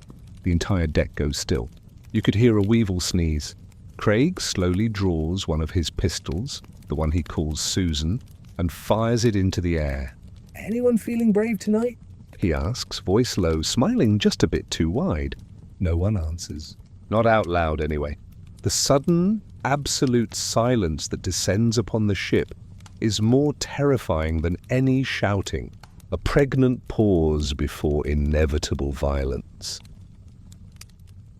You lie awake that night, curled in your slightly less revolting hammock, the sound of gold coins clinking and rats chewing echoing through the ship. Your mind spins with possibilities. Take your share and sneak off at the next port. Try to rally the others to vote Craig out? Steal Susan and pitch her overboard. You still have the little copper coin you pocketed days ago. It's worthless probably, but it's yours. And right now, ownership of anything feels like power. The power on this ship is a volatile thing. One cracked deck board away from a dagger in the back or a night swim with lead boots. Tomorrow might bring a vote or a coup or just a mysterious accident involving a barrel of gunpowder and an unfortunate misunderstanding. Pirate democracy, where the only thing fair is the likelihood of betrayal, the clinking of coins, the gnawing of rats. These are the discordant sounds of your new reality. A constant reminder of the precarious balance between greed and survival. You wake up, choking on smoke. It isn't fire, not yet, but the smell hits your lungs like a slap. Sulfur, burnt oil, old canvas. You cough, sit up, and swing out of your hammock just in time to see a pale, frantic crewman stumble past. Shirt half on, face streaked with soot. You follow him up the ladder, heart hammering, half convinced the ship is finally going down in a blaze of poorly thought out choices. Turns out it's just mutiny. Well, attempted mutiny. The choking smoke, the frantic crewman, the sheer, visceral terror of potential fire at sea. These sensations overwhelm your senses, pushing you into a state of heightened, desperate awareness. You burst onto the deck into a scene so chaotic it actually takes you a second to process it. The sky is still black, just nudging into dawn, but the deck is lit with scattered torches and broken lanterns. Shadows leap across the sails like ghosts at war. And in the middle of it all, Craig, barefoot, shirtless, blood on his chest, laughing like this is the best birthday party he's ever had. 3 crewmen lie sprawled near the main mast. One's groaning, clutching his side. One isn't moving at all. The third is trying to crawl away, muttering something about didn't mean it and wrong barrel. Around them, the rest of the crew stands in a loose, uncomfortable ring. No one's helping. No one's intervening. They're just watching. The tableau is horrifying, a grotesque ballet of violence and indifference played out in the flickering torchlight. Craig has his pistol drawn, not Susan, the other one, which he's charmingly named Baby Craig. He waves it in one hand and a machete in the other, spinning a slow circle like he's doing pirate ballet. 3 worms in the apple, he says, voice rotting from the inside. Thought I wouldn't notice, eh? No one speaks. He kicks the closest mutineer in the ribs. The man coughs blood. Craig smiles. This'll one, he says, pointing with the machete, tried to light the powder magazine. Did you know that? He chuckles. Would have sent us all to Neptune's kneecaps. You feel a chill crawl up your back. That explains the smoke. It also explains the new scorch mark near the lower deck hatch. You glance around and realize something important. The mutiny wasn't a plan. It was a panic. A clumsy, desperate lurch toward survival. Some poor souls thought they could end Craig before he ended them. Problem is, they underestimated 2 things. How alert a man can be when he sleeps with one eye open, and how fast Craig is with a blade. The attempted mutiny, born of fear and desperation, has been brutally, swiftly quashed, leaving a trail of blood and despair in its wake. What follows is a punishment so swift and raw, it barely feels real. Craig orders the groaning man tied to the mast, hands bound above his head. The one who tried to crawl away is gagged and thrown in a barrel. The third, unmoving, gets wrapped in canvas without ceremony and heaved over the side. Splash, gone. No prayer, no silence, just an angry grunt and a wet thunk. The barrel man gets rolled around the deck for a bit, each push punctuated by a crewman muttering some half-hearted insult. Eventually, Craig stops the game and has the barrel nailed shut. Let him think about trust, he says. We'll let him out when we reach port. Not. A few nervous laughs trickle out. You don't join them. The casual, almost ritualistic brutality of the punishment is sickening, a chilling demonstration of Craig's absolute power and the cheapness of life on this ship. The mood on the ship changes instantly. It's not fear anymore. Something colder, quieter, resigned. The kind of silence people wear like a cloak when they realize no one is coming to save them. Craig orders rum poured. To the survivors, he says, raising a cup. The loyal, the clever, the still breathing. People drink, not because they're celebrating, but because there's nothing else to do. You take your cup and sip without tasting. Your hands are trembling, but you keep them steady. You've learned the art of pretending everything's fine. Everyone here has.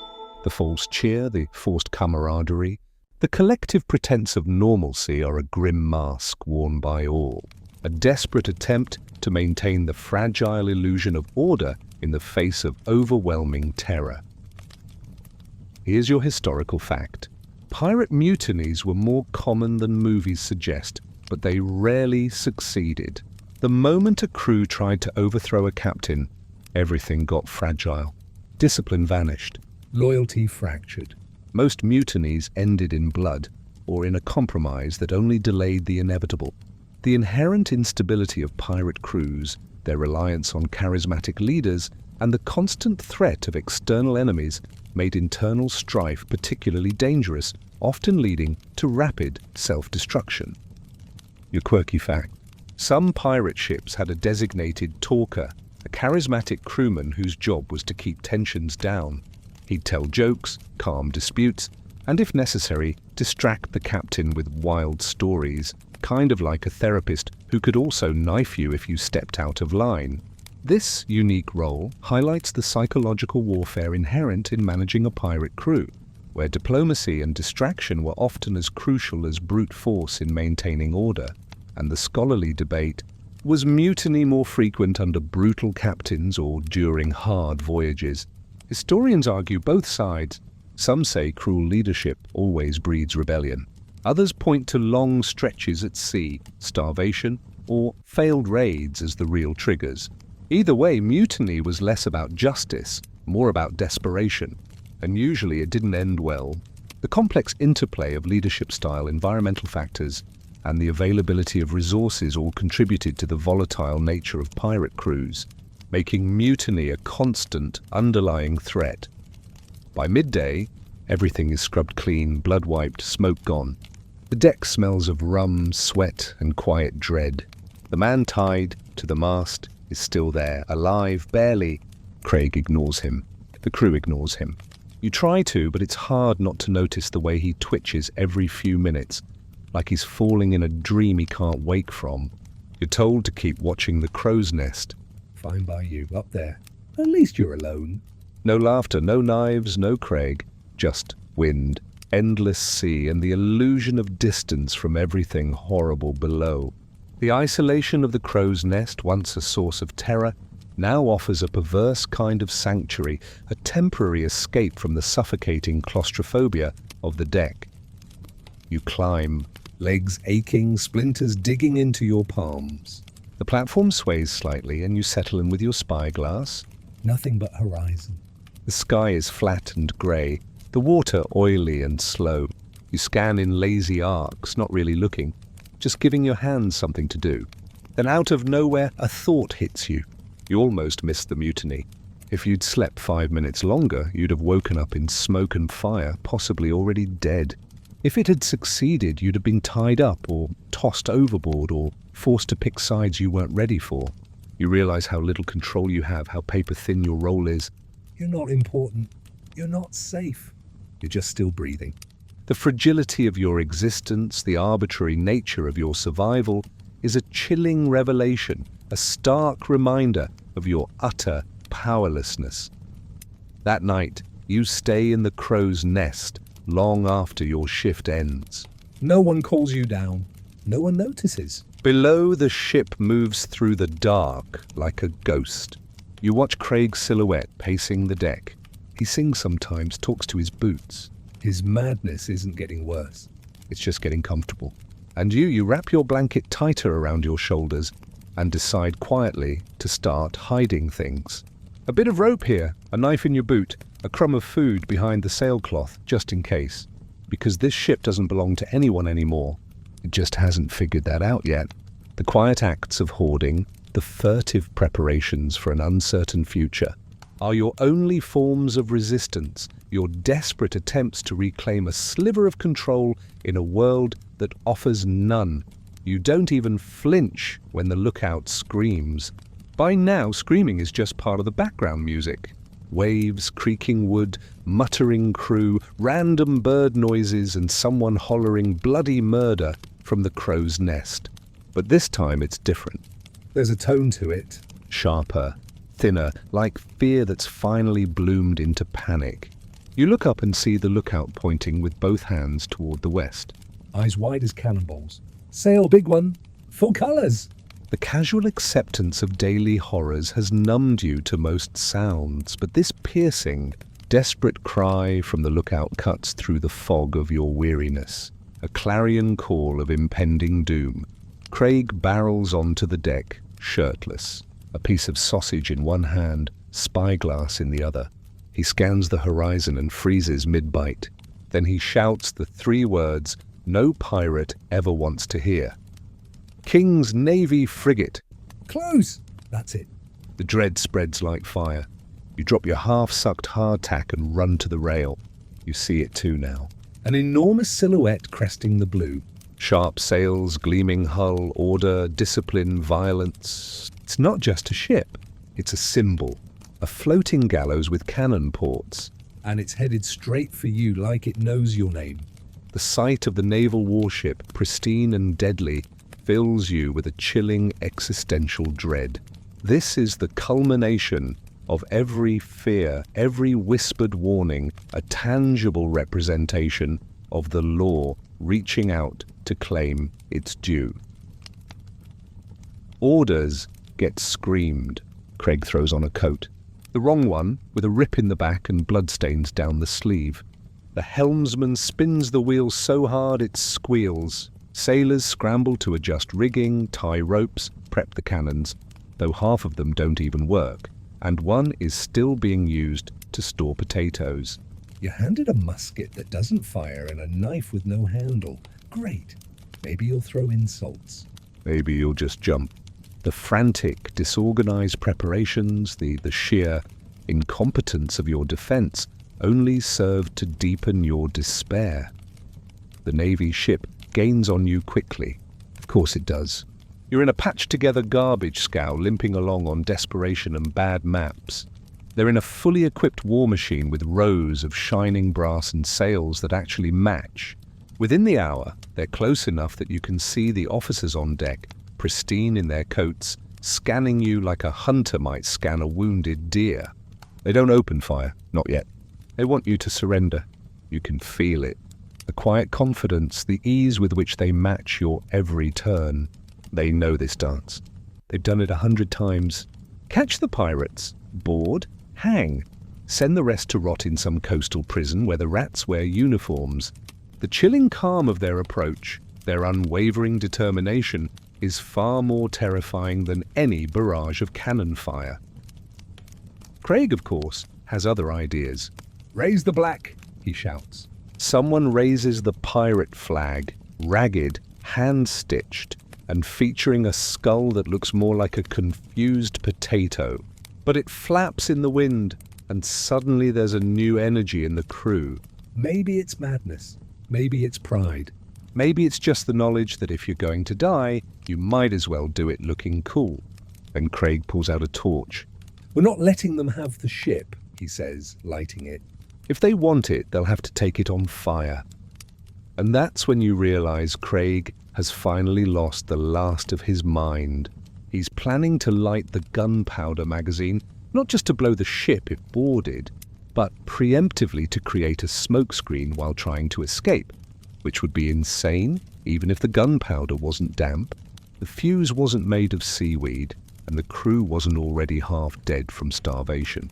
The sheer, suicidal bravado of Craig's plan, his complete disregard for logic and self-preservation, is both terrifying and oddly inspiring. A final, desperate act of defiance. Still, it almost works. The torch hits the powder barrel and belches out a choking cloud of black smoke. The cannons miraculously fire, 3 of them anyway, One flips completely over, one just backfires and sets Gristle's shirt ablaze. He runs in circles, slapping at himself with a potato sack. The Navy ship pauses, adjusting course to avoid what they think might be a more competent resistance than expected. That pause saves your life. Craig takes the wheel and pulls a wild turn, the sails snapping. The ship groans under the strain, but it turns fast. The wind catches the patchwork sails, and suddenly, against all odds, you're moving fast. You lurch across the deck, grabbing rope, dodging crates, trying to stay upright as the ship begins a full, desperate sprint across the waves. Behind you, the Navy frigate adjusts slowly at first, less nimble, heavier, but persistent. It becomes a chase. One ship, burning from its own dumb sabotage, fleeing across an empty sea. The other fresh, polished, determined to drag you back in chains. You don't eat that day. You barely drink. You run, climb, adjust sails, bail water, and pray. You don't know who you're praying to. The Sea Neptune, a ghost in the hull. Doesn't matter. Craig starts singing halfway through the day. His sea shanty, no one knows, made up on the spot. The crew joins in. Half from terror, half from sheer delirium. You sing too. You scream into the wind and feel your lungs stretch like they haven't in weeks. Somehow, by dusk, the Navy ship is smaller in the distance. It's fading. You're pulling away. You're winning. You collapse near the main mast, chest heaving, hands raw. Around you, the crew is too tired to celebrate. Craig stands at the bow, arms out, coat flapping, declaring victory over Her Majesty's floating turd bucket. Someone throws a moldy apple at him. He doesn't notice. The desperate, exhilarating chase, the narrow escape, and the exhaustion of victory all blend into a blur of raw, primal experience. Here's your historical fact. Pirate ships did sometimes outrun Navy frigates. Despite being better armed, the larger ships were heavier and less agile. Pirate vessels, often stripped down for speed, could use clever navigation and sheer audacity to escape. Not always, but sometimes. The emphasis on speed and maneuverability, rather than brute force, was a key survival strategy for pirate crews, allowing them to evade capture even when outgunned. Your quirky fact. Pirates often used smoke and strange tactics to confuse their enemies, firing random weapons, setting fires, even throwing lit gunpowder kegs overboard to mimic cannon fire. One infamous crew once dressed as women to lure in a ship, then opened fire mid-courts. These deceptive, often bizarre tactics highlight the pirates' reliance on cunning and psychological warfare, turning every encounter into a theatrical display designed to sow confusion and fear. And the scholarly debate. Were Navy ships truly better than pirate vessels? On paper? Yes. In practice, it depended on leadership, speed, and luck. Some pirate ships were marvels of efficiency and terror. Others were held together by faith and fungus. The truth is, in open sea combat, planning was useful. But madness was survival. The constant interplay of strategic advantage, individual skill, and sheer chance determined the outcome of these perilous encounters. That night, you lie on the deck instead of your hammock, watching the stars blink into view. Your shirt is singed, your muscles ache, your ears are still ringing, but the Navy is gone and you're still here. For now. By morning, the adrenaline has dried up, leaving everyone brittle and bruised, like driftwood, pretending to be people. The ship creaks as it limps across the water. Slower now. Sails flapping like tired lungs. The sun is high, but the celebration is low. You outran the Navy, you survived. That should count for something. But all it means, really, is that you get to go back to being exhausted, hungry, itchy, and surrounded by men who've lost track of how long they've been wearing the same shirt. The fleeting relief of a survival quickly gives way to the grinding reality of your continued misery. Craig announces you're nearing Nassau. You've heard that name before, usually whispered with a mix of reverence and disgust, like it's both a temple and a toilet. The Pirate Republic, they call it. A place where no king rules, no navy medals, and no law reaches unless it brings rum. Supposedly, it's where pirates are free to be pirates, openly, loudly, and unapologetically. You've been at sea for so long now that any dock feels like a mirage. But Nassau, that's a full-blown fever dream. The promise of land, a temporary respite from the endless, terrifying sea, is a powerful lure, even if that land is a notorious den of vice and violence. By midday, land rises like a promise on the horizon, a smear of green against a backdrop of endless blue. The crew stirs. Craig hums a waltz off key. Even the rats seem a little perkier. Someone finds a clean sock. Hope, like mildew, spreads fast. The harbour's chaotic, choked with every kind of vessel you can imagine. Sloops, brigantines, patched up hulks barely afloat. And one ship that appears to be on fire just for the ambience. Flags from a dozen nations hang like tattered decorations. Most of them false, all of them stolen. The air smells like fish, smoke, and something spicy that could be food or could be someone's foot wrapped in a banana leaf. The overwhelming sensory experience of Nassau, its smells, its sounds, its chaotic energy, is a jarring re-entry into a semblance of civilization, albeit a debauched one. Docking is an ordeal. Craig insists on doing it himself. He ends up crashing into another ship and then arguing loudly with its captain about who has right of drift. While they shout, you tie up the ropes and pray the mast doesn't fall off again.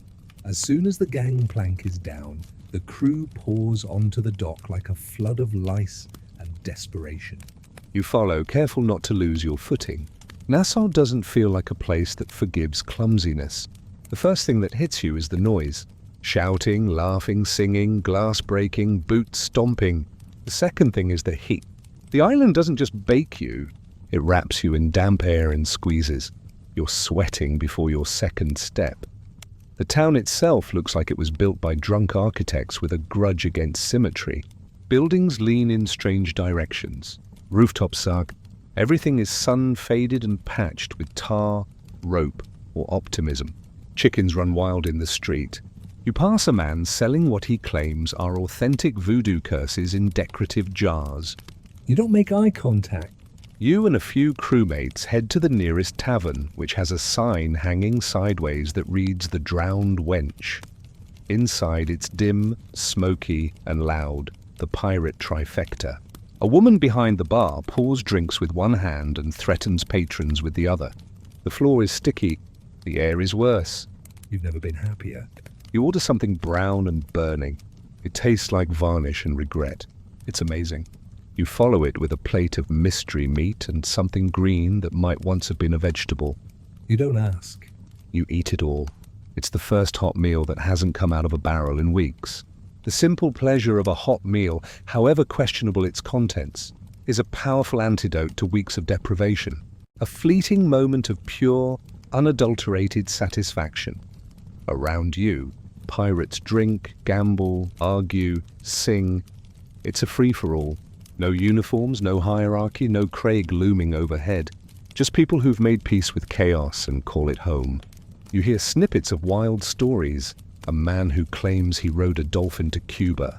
Another who insists he's immune to bullets. And one particularly sunburnt sailor who swears he ate an entire mermaid and got cursed with eternal gas. Outside, Nassau swells with life. Markets overflow with stolen goods, silverware, rum, weapons, and clothing that was clearly not made for anyone on this island. You see women and men offering services, both professional and deeply unprofessional. Children dart between stalls like rats with better teeth. And everywhere, gold, fake, real, melted, traded. The whole town breathes in coin and spits out ruin. Craig disappears within the hour, presumably to do captain business, which probably means losing money and dignity in equal measure. You see him later on a balcony singing at a window like a drunk Romeo. A boot sails out and hits him in the head. He bows. You spend the day restocking supplies, drinking, and trying not to get pickpocketed. You fail once, but steal your coin back 2 hours later. By sundown, the crew is scattered. Some are passed out in gutters. Some are gambling. Some are probably starting families with people they just met. The ship, forgotten, rocks gently in the harbour, half looted and already starting to stink again. And you sit on the beach, toes in the sand, sipping the least offensive drink you've had in months. The stars come out, and for the first time since this whole wretched journey began, you feel almost human. The quiet beauty of the night, the feel of solid ground beneath your feet, and the simple pleasure of a relatively clean drink offer a brief, fragile moment of peace, a precious reprieve from the relentless brutality of your life. Here's your historical fact. Nassau truly was a pirate republic in the early 1700s. At its peak, it was home to hundreds of pirates, including famous names like Blackbeard and Charles Vane. The island operated outside traditional colonial law for years, becoming a haven for fugitives, privateers, and outright lunatics. This period, often romanticized, was a complex, volatile experiment in self-governance by those who lived outside the law, a brief, anarchic golden age. Your quirky fact. Nassau once tried to form a legitimate pirate government. They elected a governor, issued something like laws, and even attempted taxes. It lasted about as long as a drunk duel. Eventually, the British cleaned it up, but for a few glorious years, it was real. This absurd attempt at formal governance underscores the inherent contradictions of pirate life. A constant tension between the desire for order and the ingrained chaos of their existence, and the scholarly debate. Was Nassau a utopia for freedom seekers, or just another lawless mess? Some historians argue it was an early experiment in democracy and self-rule.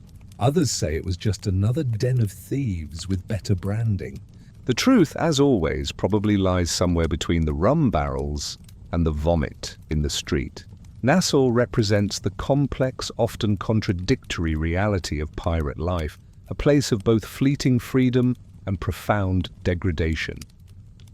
That night, you don't sleep in your hammock. You sleep in a bed, a real one, with a mattress and sheets. Sure, the mattress smells like rum and someone else's bad choices, but it's soft. You lie back, stare at the wooden ceiling, and try to pretend you're not a pirate. Not anymore. Just a tired, sunburned human in a pirate town that's about to burn itself down again. But not tonight. Tonight is quiet. The simple luxury of a real bed, a mattress that doesn't sway, and sheets that are merely questionable rather than outright filthy, is a profound comfort, a stark contrast to the unending misery of your shipboard existence. You wake up to the unmistakable sensation of something biting your ankle. Not nipping, not tickling, biting. You sit up fast, knocking your head against the low wooden beam above the bed. Groaning, you kick the blanket aside and find a large cockroach staggering across your foot like it just lost a bar fight. It's missing 2 legs. It glares at you and scuttles off. You don't scream because after everything you've been through, a half-dead roach with a grudge barely ranks on the panic scale. You're in Nassau. Still, the sun's already up, and the room you slept in above the Drowned Wench Tavern smells like dried vomit, old rum, and secrets. The sheets are tangled. Your boots are missing. One is under the bed, the other being worn by a passed-out man near the door who may or may not be alive. You slip out of bed and immediately regret it. Your stomach churns. Your head feels like a drum someone's using for target practice. You're sticky in places that don't make sense. You shuffle to the window and throw open the shutters. Outside, Nassau is already wide awake and deeply hungover. Pirates stagger through alleys. Merchants shout about coconuts and knives. Someone's sword fighting with a broomstick. A child runs past holding what looks like a severed pig's tail. The town has that peculiar morning after glow, a place that partied too hard and isn't sorry. You splash water on your face and decide it's time to leave. You've had your rest. You've had your drink. You've had whatever else happened last night. It's time to get back to sea. At least out there, the food's bad, but you don't wake up with bite marks and existential dread. The chaos and squalor of Nassau, while a temporary escape from the ship, ultimately proves to be just another form of brutal reality. You find most of the crew slumped around the harbour. One man's playing cards with a parrot. Another is vomiting into his hat. Gristle is curled in a net, cradling a bottle like it's a newborn. You step over someone you vaguely recognize as having threatened to kill you last month. He's singing a lullaby in Dutch, probably fine. But Craig is missing. No one's seen him since he leapt off the balcony last night yelling, "I am the sea!" and landed headfirst in a fruit cart. You spend the morning searching tavern to tavern, alley to alley. You check the brothel, the bakery, which doubles as a brothel, the gambling hall, and a place called the Wet Skull, which serves drinks out of actual skulls and has a strict no-questions policy. Nothing. Then finally, you find him half submerged in a tide pool talking to a crab. He's naked except for a belt and one sock.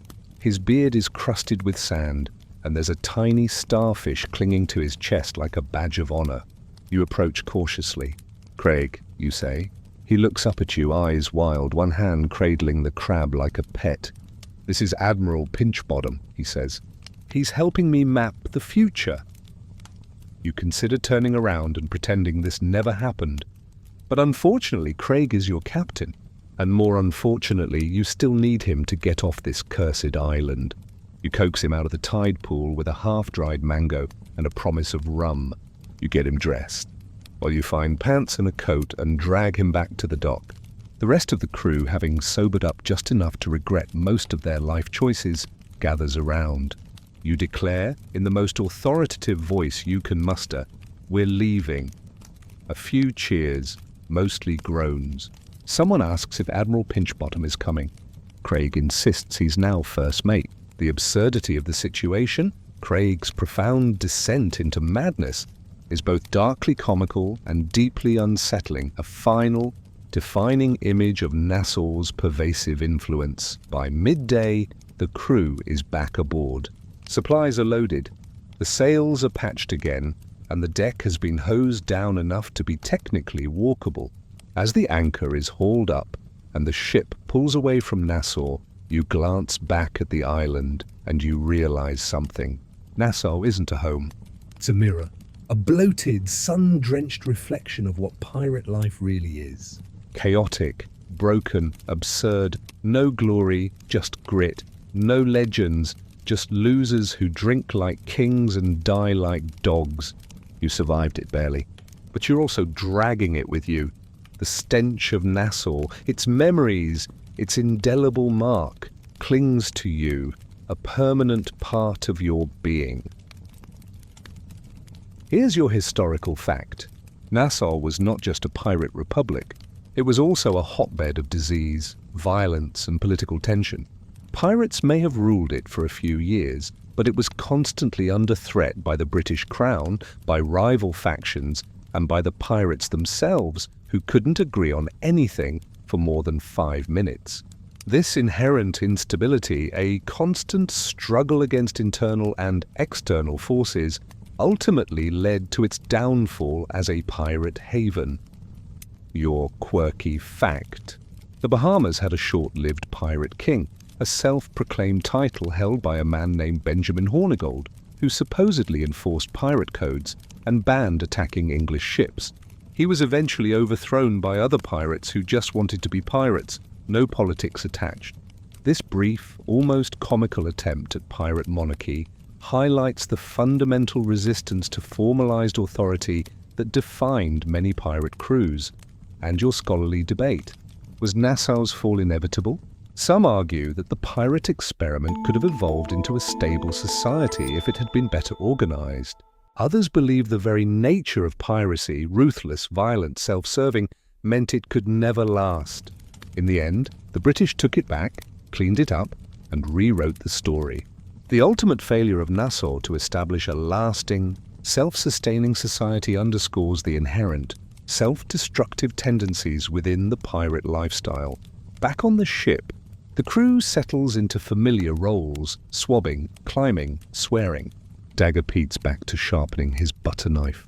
Gristle is cooking something you're pretty sure includes seaweed and regret. The ship creaks forward, leaving the pirate paradise behind. Craig stands at the helm, bare-chested again, the crab now perched proudly on his shoulder. He's humming. Or maybe it's singing something about treasure and teeth. You find your hammock. It's still damp, still infested, still yours. You lie down, clutch your copper coin, and close your eyes. Nassau is behind you. The sea is ahead. And you're not free, but you're still afloat. The brief interlude of shore leave is over, and the grim reality of life at sea reasserts itself. A relentless, unchanging cycle of misery and survival. The week at sea, and it all comes creeping back. The rot, the routine, the slow unraveling of sanity, like a spool tossed overboard. Nassau fades into memory like a wild dream that never quite made sense. The sea has you again. It always does. It waits, patient and salty, ready to remind you that there's no such thing as a clean break when you're a pirate. There's just forward. And forward is looking rough. The constant insidious grind of shipboard life, the relentless assault on your senses and sanity, is a testament to the sea's indifferent power, its capacity to consume and transform all who dare to challenge it. The winds turned fickle. The sails hang slack one day, then snap with fury the next. The sky flips moods like a drunk gambler. Sun 1 hour, thunder the next. And with every shift in weather, the crew turns more restless. Too many days without land, without loot, without a target. You've slipped from mission to drift. And the boredom is doing worse things to people than hunger ever did. Craig claims he's following the stars. He consults Admiral Pinchbottom daily, gently turning the crab in his palm like it's a compass made of anxiety. He mumbles to himself, starts talking to the ship, petting the wheel. Once you catch him whispering a lullaby to the mainsail, no one questions it anymore. The encroaching madness of the crew, fueled by boredom and isolation, is a terrifying spectre, a subtle but pervasive threat that slowly unravels the fabric of their minds. You spend your days in a fog of chores and dehydration, swabbing, climbing, patching, Fixing what shouldn't break, but always does. You haven't had a dry meal in 3 days. The rain won't stop, but the barrels still run low. It's like the ocean's taunting you with water you can't drink. A few crewmen try catching rain in their hats. One drinks from a puddle on deck and immediately regrets it. Then someone spots something on the horizon. You're in the rigging when the cry goes up. Ship ahead! Stern side! You grab your spyglass, wiping salt and grime from the lens, and squint into the distance. There it is. A faint shape on the waves. No flag visible. Small, fast, alone. Could be a merchant vessel. Could be bait. Could be a ghost. Craig appears beside you, climbing the rigging with a grace that's frankly upsetting. He squints, then grins. There she is, he says, like it's a long-lost lover. Rich and ripe. I can feel it in my ball. He pauses, rubs his belly and burps. Gut! The crew snaps into motion. Finally purpose. Target locked. The boredom breaks like a fever. Sails tighten. Cannons get loaded or at least dusted off and politely threaten to behave. Dagger Pete sharpens his knife for the 8th time, still unaware it's just a butter knife with ambition. The sudden surge of activity, the renewed sense of purpose, is a welcome antidote to the debilitating boredom, transforming the ship from a floating purgatory into a vessel of grim intent. You close the distance fast. Your ship might be cursed, infested, and held together with rope and lies, but it's fast. The sea cooperates for once, and the wind fills your sails with something close to hope. As you near the vessel, it becomes clear it's a merchant brig low in the water, heavy with cargo, no escort, no flags, no warning. It might as well have a sign nailed to the mast that says, "Please rob us." "Thank you." Craig lets out a joyful whoop. "Raced aboard!" he cries, brandishing a pistol that hasn't worked since the last mutiny. You ready yourself, hands on the rail, rope at your hip, blade sheathed but loose. You feel that familiar buzz in your teeth, the mix of fear and fire, of not knowing if this next minute will be your last or your luckiest. Then a single cannon shot booms across the sea. Not from your ship, from theirs. You duck instinctively, heart slamming into your ribs. Everyone freezes. A few men drop their weapons. The cannonball splashes into the water far short, but the message is clear. They're not helpless. A second shot follows, closer this time. The merchant ship is armed, and by the looks of the coordinated movement on their deck, they're trained. The way their sails shift, the smoothness of their turn. They're not merchants at all. It's bait. The sudden, unexpected resistance, the chilling realization of a trap, shatters the crew's momentary euphoria, plunging them back into the familiar terror of the unknown. Craig doesn't hesitate. It's a trap. He shouts gleefully, as if that's great news. Let's spring it. You want to scream, or maybe dive overboard, but there's no time. The third shot hits your stern, splintering wood and sending two men flying. You grab rope, swing across the deck, shouting warnings no one hears. The crew panics. Some run for the guns. Others run for cover. Someone starts singing a hymn. Gristle grabs a frying pan and takes cover behind a barrel, swearing at the sky. You brace for impact as the enemy ship swings wide, lining up a broadside. And then, miracle or madness, Craig turns the wheel hard, pulling a risky maneuver that swings your ship just out of the line of fire. The cannonballs whistle past, close enough to feel. You hold your breath. The enemy overshoots. Your ship lurches forward, cutting across their stern. It's not enough to escape. Not yet. But you're buying space, buying time. The crew regroups somehow. Even Dagger Pete finds his footing. You load one working cannon and fire it. Probably by accident, but it hits barely. Enough to shout about. The chase is on. For hours, the ships dance. You're not faster, but you're lighter, slippery. You cut across wind and current, zigzagging like a lunatic. It works, they fall behind. By nightfall, the enemy ship is just a smear on the horizon. You've made it, barely. Craig stands at the helm, grinning like a lunatic, his coat flapping in the breeze. She was beautiful, he sighs. We should have died. No one laughs. The desperate, exhilarating escape, the narrow triumph over superior force, leaves you utterly drained, a hollow victory bought with fear and raw instinct. Here's your historical fact. Pirate ships were often mistaken for merchant vessels and vice versa. Deception was common. Merchant ships disguised themselves as weak to lure pirates, while pirates disguised themselves as merchants to sneak up on targets. The sea was one long game of lies. The constant threat of deception, the blurring of lines between hunter and hunted, added another layer of peril and unpredictability to maritime life, where trust was a dangerous luxury. Your quirky fact. Some pirates flew multiple flags, starting with false national colours to get close, then switching to the Jolly Roger at the last second to strike terror. One notorious captain flew a white flag, then a red one, then the skull, all in under 5 minutes. Very dramatic, very illegal. These elaborate deceptions were a hallmark of pirate tactics, transforming encounters into theatrical performances designed to maximize psychological impact and minimize armed conflict. And the scholarly debate. Did pirates fear these traps more than they feared the Navy? Some accounts suggest yes. The unpredictability of merchant deception made it harder to trust a target. You could plan for warships, but a wolf in merchant's wool that could gut a crew before they even knew they'd made a mistake. The hidden dangers of seemingly innocuous merchant vessels, the cunning traps laid by desperate captains, were a source of profound anxiety for pirates. A constant reminder that danger lurked in the most unexpected places. That night, no one sleeps. You lie in your hammock, wide-eyed, still tasting salt and smoke. The ship is silent, except for the wind and the occasional groan of strained wood. You stare at the ceiling and wonder how many traps are still out there waiting. You didn't find treasure today. You didn't win a battle. You just got away.